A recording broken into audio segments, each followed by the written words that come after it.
vadovavo leidyklai mokslo, tai parsinešė ten dvi.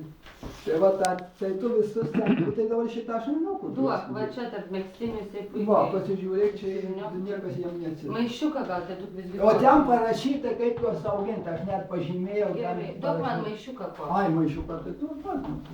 Va. Koks klausimas maišiuką. Va, prašau.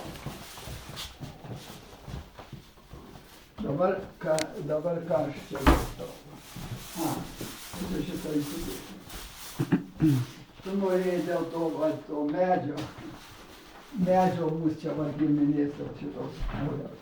Tai čia nuo 19 amžiaus, 19, 20 ir 21 jau va, Ugnė Nerijus. Šitas ne Nerijus, bet Ugnė Ignas. Ir jau 21 amžius. Taip jis nuturimo nuo 19. Tai mano senelė. Nu tai va pagal pranaičiūlį, čia gali pagal kitą dabar gali vest, pagal mamos, sakysim, ten esi panašiai.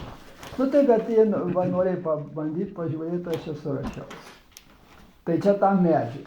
O yra dar kitas būdas, va galima piramidę statyti. Mes piramidį nemėgstam. Ne, bet pala. Bet čia įdomus dalykas. Ir piramidės, tai ego čia iš lotiniškai viskas yra jau toks čia principas. Aš nuo savęs. Reini žemyn ir žinai, kad jau kaip čia tą pasidaro dabar, žinai, kas jau 5 abamus sentėviai. Matai, aš, tėvai, seneliai, proseneliai, sentėviai, protėviai, protėviai, protėviai. Gali taip eiti iki kol. Žiūrėkite, o tai Jonas Pranaitis, tai jūsų tėvas? Prašau? Jonas. Čia Jonas, tai čia...